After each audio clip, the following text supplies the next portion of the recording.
Great to speak to our good friend Steve Abramowicz once again. Steve, of course, is with the Mill Creek View Tennessee podcast. He is a part of an organized event coming up next week, sponsored by and presented by Brandon Lewis and Tennessee Conservative News. And both of these gentlemen join us on the show to talk about the scourge of illegal immigration and what we in Tennessee can do about it. Steve, welcome to the show. Brandon, welcome to the show. Glad to have you gentlemen on with us. Matt Murphy, glad to be here. How are you? Doing well. I'm glad to see that you guys are out and about next week regarding immigration, highlighting things that the state of Tennessee can do better and more of to stop illegal immigration in this state if our federal officials will not refuse to stop it at the southern border. Brandon, I want to start with you. Just talk to me about the impetus behind this organized rally and what you hope to accomplish as a result of it. I'll be brief. You know, we are a tuning fork at the Tennessee Conservative News for GOP primary voters all over the state as the largest alternative news publication. And when we do surveys with clients, or not clients, I'm thinking of my other business. We do survey with subscribers that when they have to pick the number one issue they're concerned about being fixed at the state level, they pick illegal immigration as like 60% of the time as number one. And so that number one is critically important, but there's nothing really being done about it at the state level. When we ask our subscribers if they think that it's just a federal issue and that the state can't address it, which is what most rhinos will tell you, 99% of them, 99% in a 1,600 person survey agree with that. And you only have to have about 300, Matt, to be relevant in a statewide survey. I used to do that in politics. But since we founded our publication, you know, Bill Lee put that illegal immigration center in our backyard here in Chattanooga, Tennessee, where kids were molested and lost, and our reporting got it shut down. They've given professional licenses to illegals. That's the Republican supermajority in Bill Lee.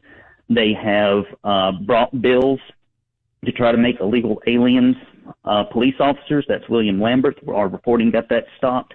Dale Carr brought a bill that would have weakened E-Verify. We wrote an article. That bill got pulled before it ever got going. But every time there's been a bill to do the four things that we think would really stop illegal immigration in Tennessee, stopping the taxpayer funding of illegal immigration, which costs $577 million a year to Tennessee taxpayers, making E-Verify compulsory for all employment, cutting off the welfare benefits, and really penalizing the companies that mass transport illegals and putting them out of business in Tennessee. That's really what we need to be doing. And so we're having this Protect TN Borders rally to call attention to the fact that the GOP is not doing the will of the people. I so appreciate highlighting the issue because I do think there's it's one of my favorite phrases, Brandon, whistling past the graveyard. And I think there's a lot, even for good-minded people, there's a lot of whistling past the graveyard in the state of Tennessee with regard to this issue, because it's easier to suggest that, you know, if we elect the right people on the federal level, we can accomplish the task that way, as opposed to trying to tackle it and do the heavy lifting on the state level necessary to protect the citizens of the state of Tennessee and beyond. At the same time, there seems in your reporting on the story, and you have a much greater basis of understanding of this than I do, just based on my amount of time in Tennessee, there seems to be, and I don't want to put words in your mouth, but an insinuation of intent on the part of certain Republicans in leadership in Tennessee. In other words, it's not just that they choose to believe it's a federal issue. It's not just that they don't do the hard work to get these things passed and to go through the judicial process, because there would obviously be lawsuits as a result of some of this stuff, and that's fine. But that they actually want to do the opposite, and they want to encourage illegal immigration. Is that, do you believe that? Know it to be true. Look at their track record. It's been 3 years, right? And if everything they have done has made it worse, and if every bill that has been brought has been killed by Republican leadership, and if leadership hasn't even brought a bill, like all these bills that have been brought, Matt, have been brought by the few conservatives in the General Assembly that are relegated to obscurity. For example, Bruce Griffey was the last real warrior we had. Well, what happened to him when he brought 4 legal immigration reform bills and actually made us think about it? Cameron Sexton stripped him of his committees. And so when we see that 90+% of donations that come into Republican leadership's coffers, their campaign coffers, comes from outside of their district and from corporate special interests that see illegal aliens as another client and cheap labor. I mean, we don't really have a GOP in Tennessee, Matt. We have a COP. We have a corporately owned party. Between the lobbyist mechanisms, the corporate welfare, I mean, you can see they can call a special session to give Ford Motor Company $2 billion, even though it lost $2 billion in its electric vehicle division. But they can't call a special session or do anything to actually address the one issue that Republican primary voters care about. I mean, come on. So you're saying, Brandon, that Governor Bill Lee, for example, who was easily reelected the last time around, has pulled the wool over the eyes of this. I mean, so Tennessee voters are dumb to what his true intent is?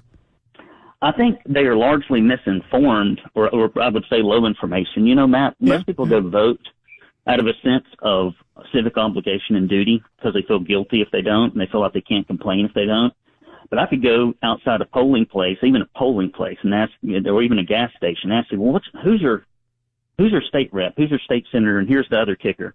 Name one meaningful piece of legislation that went through the Tennessee House last year. And I bet maybe only 1 out of 10 could even answer that question, because they're so caught up with watching 50 hours of not Fox News every week, listening to 200 hours of podcasts, reading the books, but they don't know what's going on right in their backyard, and they don't know what's going on in Nashville. I think most people see what Bill Lee does on social media, where he takes pictures of himself down at the border, where he says all these strong words, where he might even send a handful of troops down there, which is like peeing in the Atlantic Ocean. But you're saying, I don't mean to interrupt your train of thought, but you truly believe, Brandon, that all of that's performative, that he is just a complete liar, he's a snake in the grass, and all of that is just a lie. You believe that? If he authorized an illegal immigration center where kids were molested and lost, even though both sides of the House and the Senate opposed it, you can go look at the documentation. If he will sign bills to give illegal aliens professional licenses, and if every time there's an illegal immigration bill that's actually going to suppress illegal immigration gets brought, the governor sends his minions down there to lobby against it, I'll let your listeners. Well, no, but I mean, more to the point. I mean, you bring up the border stuff and the fact that he's sending some in the Tennessee National Guard down to support Governor Greg Abbott. And I'm not saying you're wrong. I'm not challenging you on any of this. I'm just fascinated with your belief structure. So you believe, without regard for a re-election, because he's term limited, that all of that's performative on the part of Bill Lee? Yeah. I mean, why is he doing that? If he's not running for anything else? Well, he's doing it because of the image, right? Like, that is a large part of running for office. I've ran about 12. No, he's not. No, Brandon, I don't mean to interrupt, but he's not running for anything else. So why is he doing that? Why is he doing that now if it's all performative, according to you? I don't know what performative means, so I'm sorry.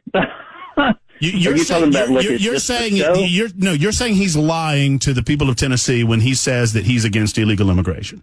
And you're saying that all of the stuff that he's doing, I mean, that's what you said. I don't want to put words. That would essentially, I would rather, you cannot, that's like saying, I really care about my kids. I really care about my kids. I really care about my kids. But you don't spend any time raising your own kids or handling your own household, but you'll send 50 tutorers or 50 babysitters over to your neighbor's house for their kids. And that's really what Bill Lee's doing. Like, he'll go down there for a show. He could pass 4 or 5 laws that would demagnetize and suggest that it would completely demagnetize Tennessee this session. He could do it if he had the will. And I would think, in closing on this particular part about Bill Lee, you know, he is the worst governor we've ever had for small businesses. More small businesses went out of business during the pandemic than ever before. We're still dealing with the consequences. Terrible narratives were pushed during COVID. In my opinion, Bill Lee's reign in Tennessee will be looked back on by historians as probably the worst governor in Tennessee state history. And you may be right about it. But that aside, you think he might want to try to rescue his legacy by at least doing something on this issue before he leaves. Well, and you might be right about all of the things that you say. I'm just fascinated about the thought process, is why he would spend the time and energy and effort if his motivations are truly nefarious in terms of his desire to see more illegal immigration coming into the state. Well, there's two ways to do it, right? You can do nothing if it's going on, right? That's the same as being complicit. It's like if you watch your neighbor's house get robbed and you don't call anybody and you don't do anything, and then it happens the next day and the next day and the next day. Well, maybe he really is a good person. He just is too lazy to dial the phone. But I'm just saying, he could do things in Tennessee. If he really wanted to change something about this, he could do what he's done with other things he really cares about. He could push them. Well, I appreciate highlighting it, no doubt. I mean, Bill Lee aside, I mean, obviously he's one of the central figures within the Republican Party, but him aside, I mean, you've got good allies in the state legislative process and in the General Assembly that are willing to stand up, and many of them will be at the event next week. Talk to me about some of the elected officials that are stopping by, saying a few words, and promoting these four basic concepts that you've promoted at Tennessee Conservative News. Steve, do you want to take this, or do you want me to take it? Take it, bro. Okay. All right. So we got Representative Janice Bowling. We've got Representative Jody Barrett, or not Representative. We got Senator Janice Bowling. We got Senator Mark Pody. We got Representative Jody Barrett, Gina Bulso, Brian Ritchie, Steve Abramowicz. We've got Pamela Furr, who you know from AFP. Me, Steve. We've got Chris Spencer, who is running against Farrell Hale in the Senate as a Senate candidate, the conservative Senate candidate. So we're going to have a good group, and we've got Moms for Liberties coming out. They changed their legislation day to be there with us. So we're going to have a big crowd. We've already got like 250, almost 300 people registered, and I know we'll have more show up. I hope. You know, you never know how these things will go. But my hope is, Mr. Murphy, just like when Matt Walsh came down and gave Tennessee a black eye over the transgender surgeries, the leadership ran out into that limelight and passed the bill that they had killed that Janice Bowling had brought that would have stopped it 2 years ago. And sometimes these guys know what they need to do, and they know what's right. But if they're not politically embarrassed, they just don't do anything. They just don't do anything. And we've seen it time and time again. It's the same thing that happened with the medical freedom special sessions. They weren't going to do anything until people started raising hell. They were going to keep us locked up forever. And so we've just got to get ahead of this stuff if we want things to change. Well, I appreciate anything that will draw further attention to what's going on the southern border. I mean, I truly believe it's the most direct existential crisis that we face in Tennessee and around the country. If we dilute our ability to vote our conscience and elect those that will best represent us, whether it's been in the General Assembly or in the halls of the United States Congress in Washington, D.C., while they continue to dilute that and utilize our resources as a result, we continue to be the bearers of the brunt of that suffering. And Steve, let me ask you, I mean, obviously, your association with Brandon Lewis, your association with Mill Creek View Tennessee podcast, well established.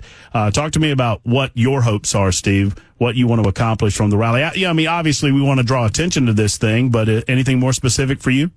Yeah, I mean, thanks for asking. We have two people here, right? We got Brandon, who hyper-focus on the state of Tennessee, the borders of Tennessee. That's his deal. If you go to his website, you're going to see a lot of that. My perspective obviously comes from an out-of-towner.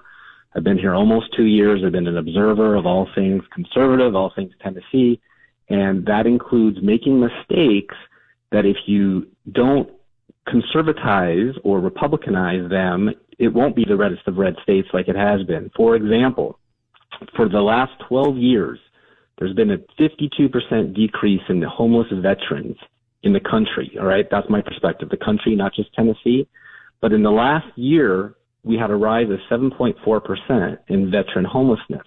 Well, Tennessee spent $1 billion to house, educate, EMT. You go down the list. I got a beautiful graphic. I think I gave it to you last time we saw each other that shows $1 billion went to illegal immigrant services. That's money that shouldn't have been spent there. It could have been spent on vouchers for private schools. It could have been spent on anything. And so to Brandon's point about how Governor Lee and the legislature haven't done the right things, they've misallocated our funds, our taxpayer funds, on people who shouldn't be here. And what happens when you do that? Yes, it's not everybody. They're not 100% bad, but you're going to get somebody who moves from New York's custody to Georgia to join his gang member friend and bash in a woman's head on the University of Georgia campus. That's a crime that should never have happened because that person should not have been here, nor should his two brothers. But in my new state, Tennessee, is to talk to the only people that I know so far that represent these true conservative values: Matt Murphy, Chris Hand, and Pamela Furr, and Brandon Lewis. Where's the Tennessean? Where's ABC, NBC, CBS? Where are all the other people that are also citizens of Tennessee to say, let's not act like D.C. or California or Washington State, where in California, homeless people can get free health care and now free loans for housing while veterans are going homeless.